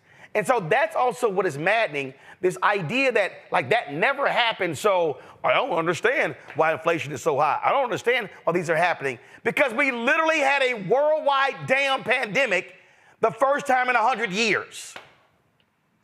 Yeah. I mean, I don't think I even really need to opine on that because I think you're right. And I think that revisionist history allows people to cast policy and economic conversations in whatever confines they want. But all I'll really add to this as it relates to, the way I've seen this covered is it's interesting that you brought up that Washington Post editorial because I didn't get a chance to read the actual article. But The Atlantic put out what I thought was kind of a hit job headline about Vice President Harris's policies, just basically saying something to the same effect. I saw it. Policies, and I don't remember the words they used. I don't want to mischaracterize it, but it was just something attacking that. And what I've seen even more insidious, if you will, is from some of the other news outlets. They have characterized such policies from both Vice President Harris and Mr. Trump as, quote, populism. The reason I think that's problematic is because populism means a certain thing and it has a certain connotation. Yep. But as we've been discussing during this segment, this is about people. And what we forget with our government is we give all these dignitaries this power, and we parrot their talking points and all this stuff, but they work for us at the end of the day. And if people can't buy a house, if they can't go to the hospital when they get sick, if they can't afford to get sick, if they can't afford their food, we have a fundamental problem in this country, no matter what your ideological position is. And it should disgust you that there are people who are ardently opposed to the idea that people should be able to own and purchase a home when we know that is a primary economic vehicle for generational wealth. I mean, we have a sick delusion in this country where we take talking points and philosophy over people and what happens to them. So the idea that you'd even characterize this as populism as opposed to a necessity for people who need to buy homes and who need to get health care and all the other litany of things that we've allowed to just run amok with commodification is disgusting. And that is the American problem. The idea that we talk about freedom, but we don't ever say that farm subsidies are welfare. Boom. Call it that. When we tell a corn producer, don't produce so your price stays at a certain level and keep driving that Ford F-350 off of government subsidies, but we castigate the black person who lives in inner city, wherever, who needs help, right? That becomes the face of it. That's who we should be helping, not a farmer who in a free market can't afford to keep their prices right. I mean, the reality is just the ideology runs amok and people don't think about what is actually happening on the ground. So the idea that there's legislation that either side wouldn't support that helps your average American family buy a house is disgusting, and they need to be taken to task for that. And we as people need to stop allowing this ideology to drive what happens in the halls of power. They work for us. We don't work for them. And if they aren't working for us, the system has to change. And that's why you mentioned The Atlantic. I criticize the Washington Post. This is also what happens when media elites are opining on stuff and they're not understanding regular, ordinary people. Listen, somebody could say, oh, well, you're a media elite. But let me tell you something. When I was on that air, I talk about what that bankruptcy was like. what it was like sitting in that hospital, having those real conversations. And that's the fundamental problem that we're facing. We're not seeing those type of discussions. Got to go to break. We'll be right back with more news to talk about on Roland Martin Unfiltered. Don't forget to support us in what we do. Y'all, what you just heard here with black experts and all that, ain't nobody else in black-owned media doing. Anybody doing? You're not going to see this show on BET. You're not going to see it on Black Enterprise, Essence, Blavity, The Griot, TV One, all these different, everybody. You're not. Your support for the work that we do is critical because we've got to have platforms. We've got to have shows that speak to our issues in our way. And so that's why it's important. So send your check and money order to P.O. Box 57196, Washington, D.C. 20037-0196. Cash App, $RM Unfiltered, PayPal, R Martin Unfiltered. Venmo is RM Unfiltered. Zelle, Roland at RolandSMartin.com, Roland at RolandMartinUnfiltered.com. We'll be right back. Next on The Black Table with me, Greg Carr.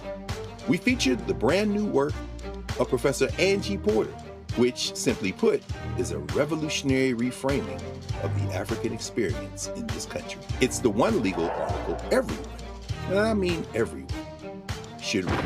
Professor Porter and Dr. Valencia Watkins, our legal roundtable team, join us to explore the paper that I guarantee is going to prompt a major aha moment in our culture.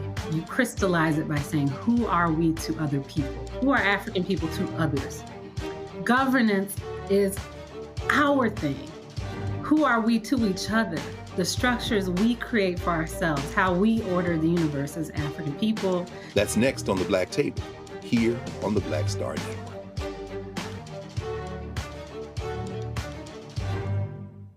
My name is Lena Charles, and I'm from Opelousas, Louisiana. Yes, that is Zydeco capital of the world. My name is Margaret Chappelle. I'm from Dallas, Texas, representing the Urban Trivia Game. It's me, Sherry Shepherd, and you know what you watch. Roland Martin on Unfiltered.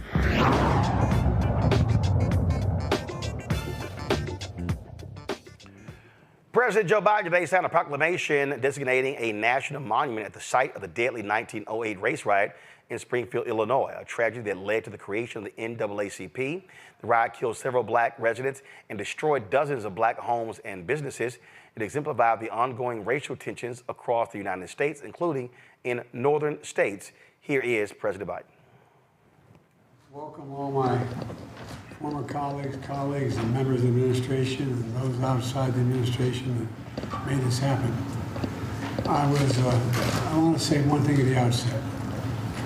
I never thought that, having been in the Senate for so many years, as well as Vice President for 12 years, for 8 years, and President for 4 years, that I'd have to worry about people wanting to erase history, to literally erase history, what we can't read, what we can't write. And what I'm excited about, beyond the specifics of this, we're rewriting history, we're allowing history to be written what happened. So our children, our grandchildren, everybody understands what happened and what could still happen. Matter of fact, something happened here similar recently. And so, I want to thank, especially thanks to Senator Duckworth and Senator Durbin and Representative Badinsky, like Biden-Dinsky.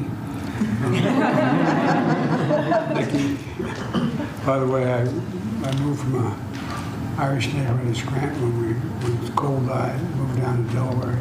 I was the only kid in the neighborhood named it SKI. But look, over 100 years ago this week, a mob not far from Lincoln's home unleashed a race riot in Springfield, and that literally shocked the conscience of the nation.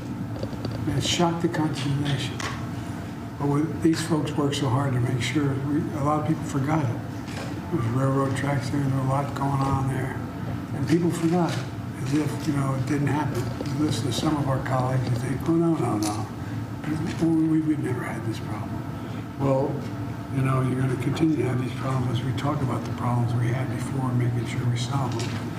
That also sparked the creation of the NAACP, and leaders here today, one of the most important organizations, in my view, in this country. By signing this designation for Springfield 1908 Race Riot National Monument, we remind ourselves we have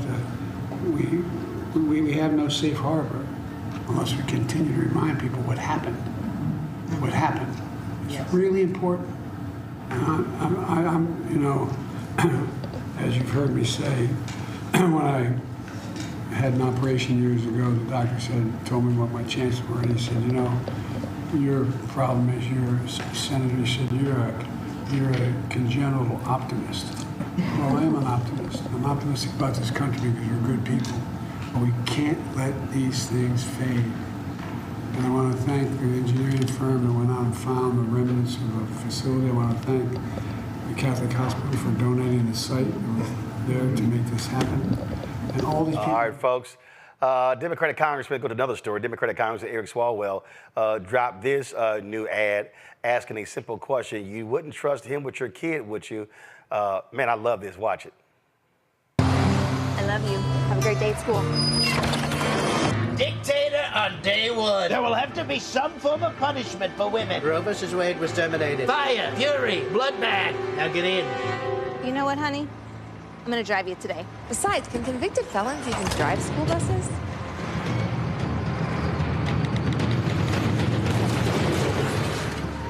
If you wouldn't trust him with your kid, why would you trust him with your country? That was pretty good. The folks at the Lincoln Project, they also dropped this video here. Check this out, y'all. Trump is a convicted felon, and if elected, He says, you're not going to be a dictator, are you? I said, no, other than day one. he is a danger to this country. I did something that nobody thought was possible. He will abolish your rights.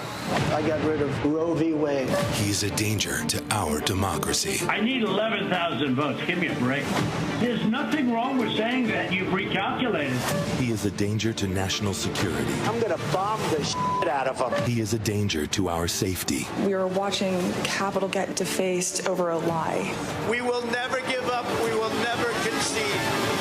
I am your retribution. This is not like last time. A vote for Donald Trump may mean the last election that you ever get to vote in. In 4 years, you don't have to vote again. We'll have it fixed so good you're not going to have to vote.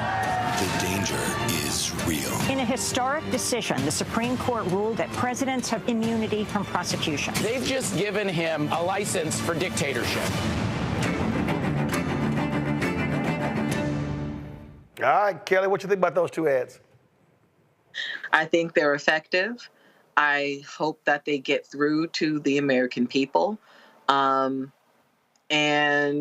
I don't see anything that was untrue about them. So I have no comment on its, on its truthfulness, on anything of that nature. I want to see more of this, but specifically, I want to see more of it from the left. Lincoln Project is technically speaking a right wing but common sense nonprofit aimed at illuminating the truth within its party.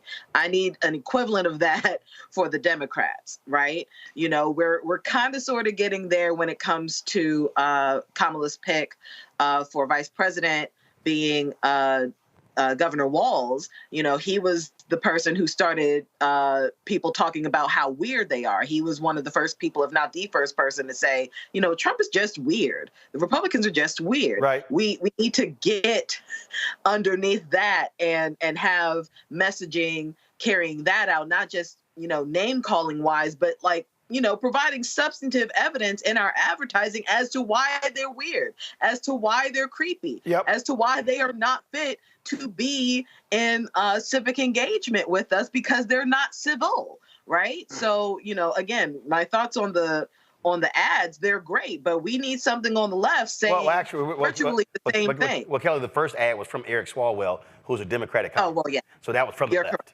So that was from the left. I'm talking about Lincoln Project. No, I got you. But you have people like Don Winslow. You have Midas Touch. You got folks out there who are doing those things, who are being far more aggressive. But you also have a campaign that's actually more aggressive than Democrats normally are. You see that Correct. in a lot of their press releases.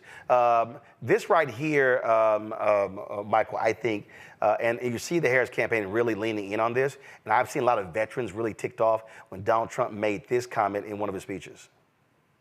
Say, Miriam, I watched Sheldon sitting so proud in the White House when we gave Miriam the Presidential Medal of Freedom. That's the highest award you can get as a civilian. It's the equivalent of the Congressional Medal of Honor, but civilian version.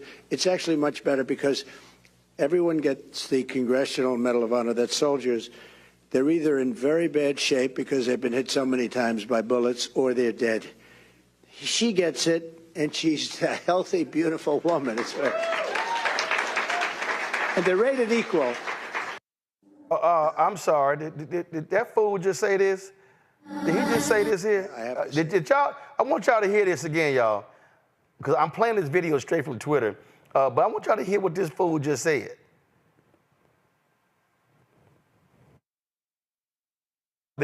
First of all, I know I'm not playing it yet, y'all. There are three medals. There are three medals, y'all. There's the Presidential Medal of Freedom. There's the medal for military veterans, people who have done extraordinary acts of bravery. Then there's the Congressional Gold Medal. This fool literally insulted the military. I want y'all to hear it again. Listen. I have to say, Miriam, I watched Sheldon sitting so proud in the White House when we gave Miriam the Presidential Medal of Freedom. That's the highest award you can get as a civilian. It's the equivalent of the Congressional Medal of Honor, but civilian version. It's actually much better because everyone gets the Congressional Medal of Honor. That's soldiers. They're either in very bad shape because they've been hit so many times by bullets, or they're dead. She gets it. And she's a healthy, beautiful woman. And they're rated equal. So, Michael, wow, they're rated equal. I dare say the Medal of Honor is higher than it. Go ahead. You know, Donald Trump is the gift that keeps on giving. His stupidity is the gift that keeps on giving. All you got to do is press play and just let him go. You look at that debacle of a press conference he had yesterday at Bedminster, talking about the high price of groceries. It costs $300,000 to have a membership at Bedminster, and he's talking about Cheerios and bacon and things like this. You look at this right here. He continues to insult veterans.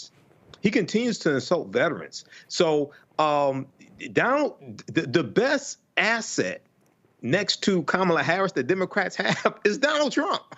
It's he's the gift that keeps on giving. Just press play. Just let the fool talk, and then you'll see. Do we want to give the nuclear codes to that fool? This is the guy, because he's a convicted felon in New York. He can't own a .22 caliber handgun. You want to put him in charge of the military?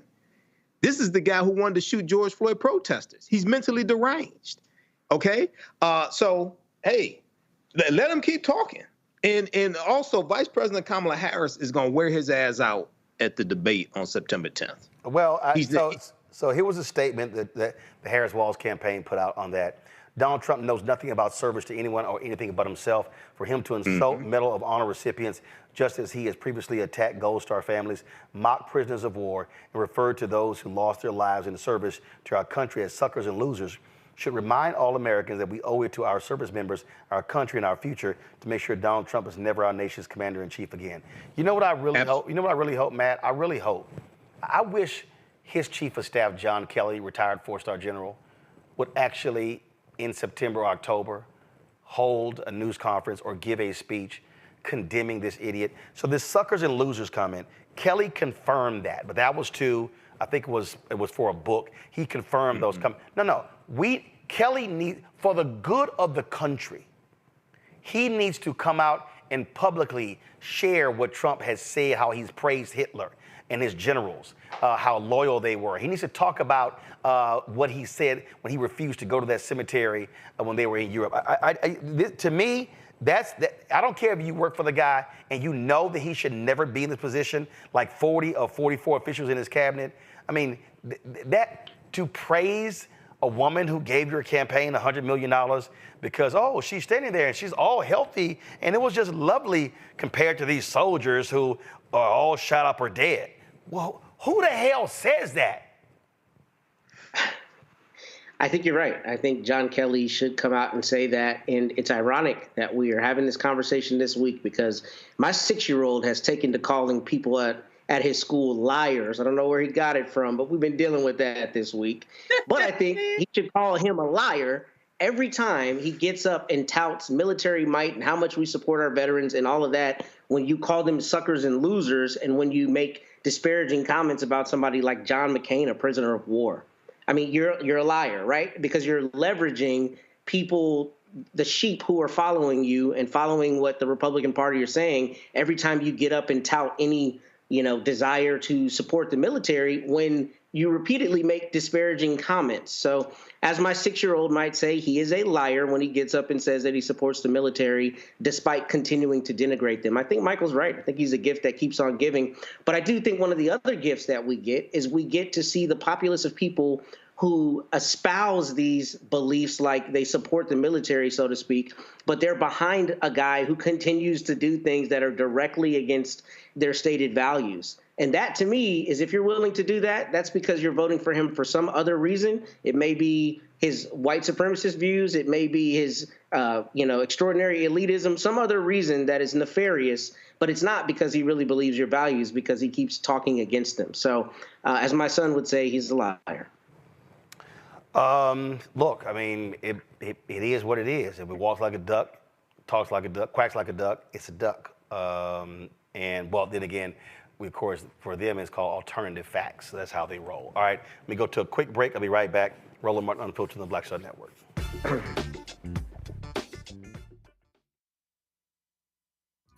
Next on A Balanced Life, we're talking everything from prayer to exercise to positive affirmations and everything that's needed to keep you strong and along your way. That's on a next A Balanced Life with me, Dr. Jackie, on Black Star Network.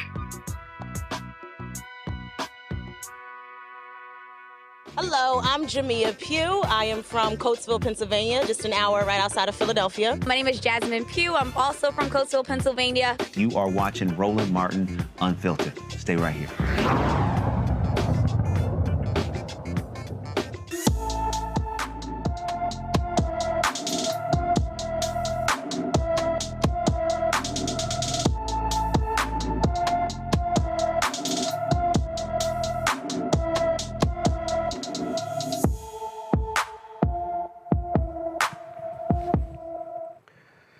Kira Bender has been missing from Auburn, Alabama since June 28th. The 16-year-old is 5 feet, 3 inches tall, weighs 105 pounds with black hair and brown eyes. Anyone with information about Kira Bender should call the Auburn, Alabama Police Department at 334-501-3100, 334-501-3100. Folks, let's go to Illinois, where Comptroller Susanna Mendoza says she's immediately suspending what she calls offset fund payments to Dolton because the village failed to turn over annual financial reports to her office. This year's total with health funds comes out to be about $135,000. Mendoza said she is also threatening fines of nearly $30,000 if Dolton doesn't file the required reports. In a news release, she said that Dolton Mayor Tiffany Henyard has, quote, willfully refused to turn over the annual reports all municipalities are required to file with her office for the last 2 years. In a report she presented to the public and Dolton trustees at a meeting on August 8th, former Chicago Mayor Lori Lightfoot said the village had not complied with state law requiring the filing of annual financial reports. The offset money comes from parking tickets and traffic fines that an individual in the community has not paid. The comptroller withholds the funds owed from individuals' state income tax refunds and distributes them to municipalities. You know, Henry came on this show and she sat here and blamed everybody else. And this to me is just stupid. I don't understand, Matt, why in the hell, she wants to run around and act like, oh, she's done nothing wrong and it's everybody else. How do you not turn over financial reports to the state comptroller? And so you don't get the benefit of the doubt by saying, oh, it's all of my enemies. They're mad at me. I'm a young black woman. No, you refuse to do your damn job. I have never seen this level of not only incompetence, but also just flagrant abuse. This is not a big city, okay? It's a little bitty ass town in the south suburbs of Chicago. I mean, geez. Yeah, well, I don't know, Roland. I mean, look, people hit licks. That's what's happened in this city. They've been hitting the lick on the, let's just get honest, okay? They've been hitting the lick on the public coffers, and they got caught up. And they are apparently halfway crooks, but that's a different conversation. In any event, it makes no sense that you don't have, public financial records for a public entity like a city. And, the great irony of this that I wanted to say on the last show is I listened to a podcast not long ago. Ronald Reagan's hometown, Dixon, Illinois, which is like 150 miles away from there, is actually the place where the comptroller there staged the largest, basically, embezzlement scheme ever from a municipality, a woman named Rita Cromwell. Oh, my God. $1 billion. Yo, she was straight ass thieving, and she was for equestrian. For 30 years, and Terry Bradshaw was like, yo, I need to get with your horses. You got all this money. How you got this money? And that's because she was hitting a lick on the public coffers, my brother. So I think what might have happened here is somebody lining them pockets, and that's why they don't have any financial records. And I don't know why she would come on your show or any other show, because right now I don't have the evidence, don't get me wrong, but a lot of times where there is smoke, there is a fire. And I anticipate she will be, unfortunately, heading to prison, as will anybody else who helped with this embezzlement. And I say that tongue in cheek, but the sad reality is that's likely what you're looking at, because for that to be as small a municipality as it is, there is absolutely no way you can substantiate not only not having financial records, but if I remember correctly, they didn't even have an accountant for some period of time, if that's right. So if that's the case, you don't even have a financial officer who's overlooking the coffers of the city. That's a huge problem. And this is public money. So the public trust has been violated, both literally and figuratively. And I don't know how it'll be, repaired there. But I think some people there need to get criminal defense lawyers if they don't already. I think she had one that came to a meeting recently. It's just, to me, it's just stupid. It's just stupid, Kelly. I mean, at the end, all of this drama, all of this, this back and forth. And again, when she came out here, people like, man, you didn't tear her apart. First of all, again, for all the people who didn't understand, you can't tear somebody apart unless you have the factual information. So my whole deal was, I'm going to ask you a series of questions, and I'm going to get you on record, and then we're going to then compare what actually happens to what you actually said. And the thing here is, this is not that difficult. We talking about a little bitty ass town. We're not talking about the city of Chicago. We're talking about Dolton, Illinois, okay? I don't understand, and I'm not dissing Dolton, but it's not large. And so I don't understand how you can be the mayor, you're not getting along with the damn trustees, so you don't want to deal with them. You're ordering, and then you order employees what they can and can't not do. That's not how people lead. So she could be sitting here mad with all these news stories. Sorry, you created this drama, Mayor Henyard. I mean, and we've seen this several times across jurisdictions, people who, just got too much dip on their chip and get caught up. What Matt said, I was like, I thought there was no such thing as halfway crooks, but I digress. Maybe she's halfway, maybe she's all the way. I don't know. What I know is that she got caught, and you cannot use your skin color or your gender to get out of something that you actually did. You can't use either of those things to get out of anything, period. But for sure, accountability needs to be held here. And that's apparently what's happening. So, it appears that she's digging herself, her own grave. And, like the young people say now, let her cook. Well, I mean, here's a perfect example, okay? Look at this headline. Henyard to Dolton cops during police power struggle. Stop playing these silly games. So she literally again, this is how just nonsensical it is. She literally tells the officers, keep following the orders of her hand-picked police chief. Even though homeboy's on leave after being indicted for federal bankruptcy fraud charge. If I'm a cop, I'm not listening to somebody who got indicted. Yeah, Roland, this is like corruption on top of stupidity, on top of corruption, on top of greed. You just sit back. It's like they couldn't.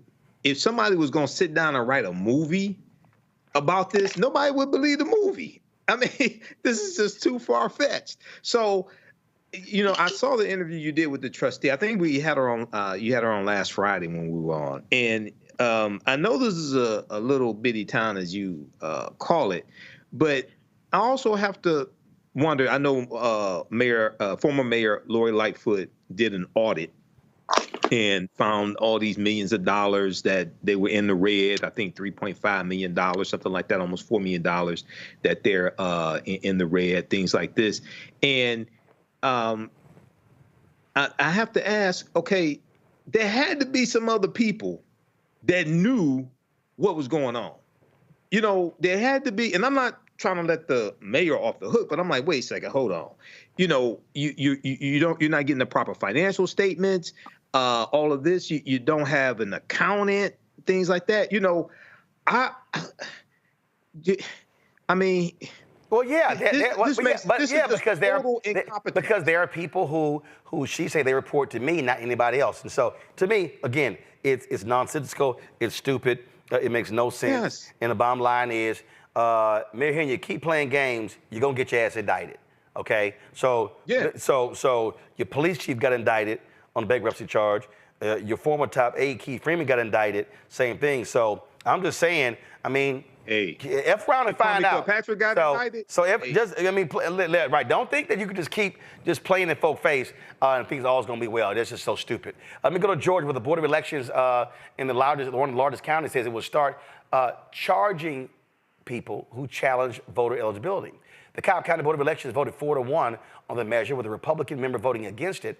The new rule comes as Republican activists challenge thousands of voters in Georgia as part of a wide-ranging national effort coordinated by former Donald Trump's allies to take names off of voting rolls.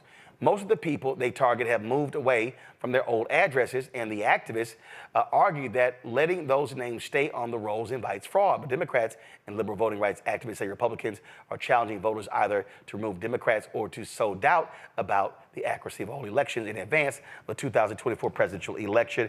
That's good what Cobb County is doing, Kelly. They should be charging these fools, because we saw in the last election, a handful of people were responsible for challenging upwards of 70, 80,000 folks' registrations. It's nonsense, but Republicans have created this madness because they want to scale down the number of people who are voting. For sure. And we've talked about this on your program before, but Republicans' playbook is all about disenfranchising the voter because they don't have the legitimate votes to get what they want. So they have to lie, cheat, steal, whatever else devils do in order to get what they need done, because it is so antithetical to what American people need, because they're not for the American people. So for things like this to happen, getting charged like this, it needs to happen because they need to be held accountable for their actions, similar to the previous segment that we just had. Be held accountable for your actions and let actual justice prevail in these situations. Absolutely. And Matt, what we're seeing is they're trying to set this thing up. But they also said it. They wanted to put people on election boards, use their power by controlling legislatures to change the rules, to take over boards, and they specifically want to target places like Fulton County. But I love what happened there in Cobb. It's like, hey, y'all gonna keep doing all this sort of drama. Y'all gonna have to pay for this stuff. And it's amazing when you start charging folk, they start looking at their pocketbook like, yeah, I don't think we can just challenge. Because the law, they can literally challenge anybody. They can just challenge anybody without any standing whatsoever. So I say hit them in their pocketbook. To your point, the city of Corpus Christi is embroiled in a fight right now over the library board here in this town, where it's been overrun by maggots and they're, attacking everything related to the library. So your point is well taken, because I see these asinine headlines in the newspaper all the time about the library board. So they are trying a takeover. I will say with this, I want to reserve judgment on the propriety of this to the extent that I don't know the standing, kind of like you mentioned. I mean, I like the idea of them putting in some measure to disallow people from attacking registrations without any basis to do so. But it does kind of concern me because if there's a bona fide, challenge to somebody's registration from the left, let's say they wanted to challenge somebody's registration, I don't know the circumstances you would need to show to even get to a preponderance of evidence to show you have a reason to believe it's not a good registration. So not knowing more, I want to reserve judgment on how good this is. I like the idea of addressing it. I don't know if charging is the right way to do so, because I could see the circumstance where it hampers people who are legitimate in their attacking it. But maybe there's something built into their bill where it's the number of registrations you attack or something else that allows it to be done kind of in a nuanced way. Michael, real quick.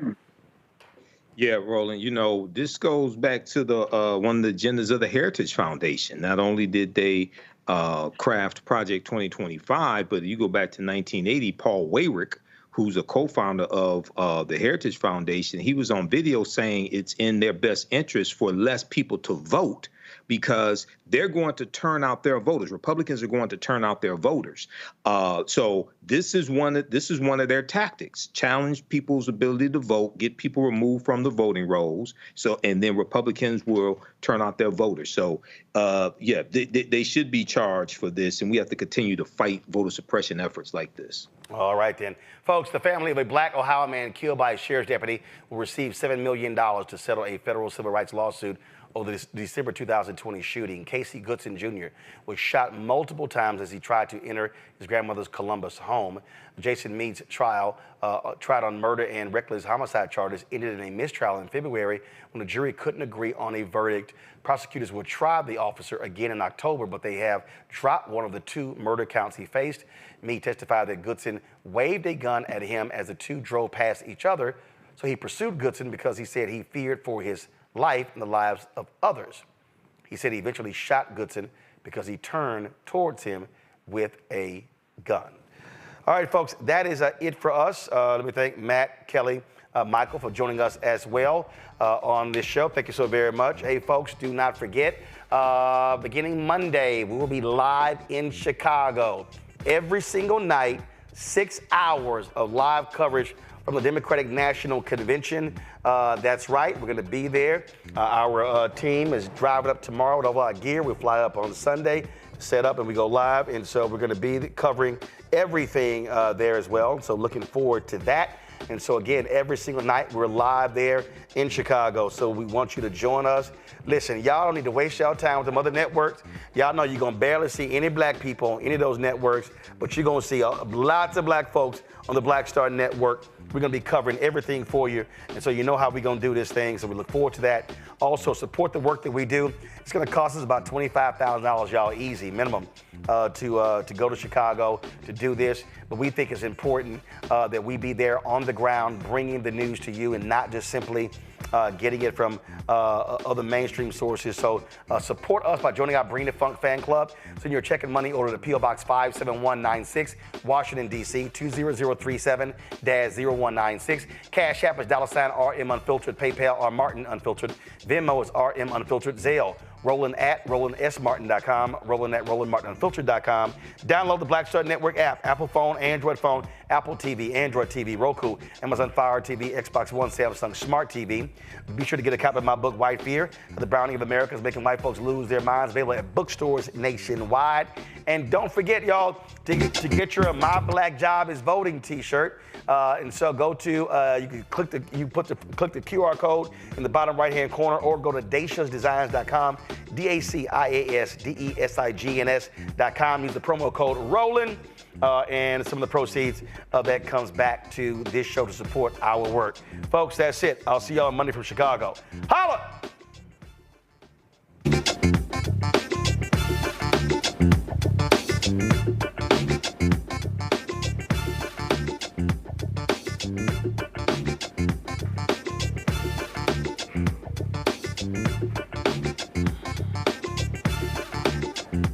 Yes, I had.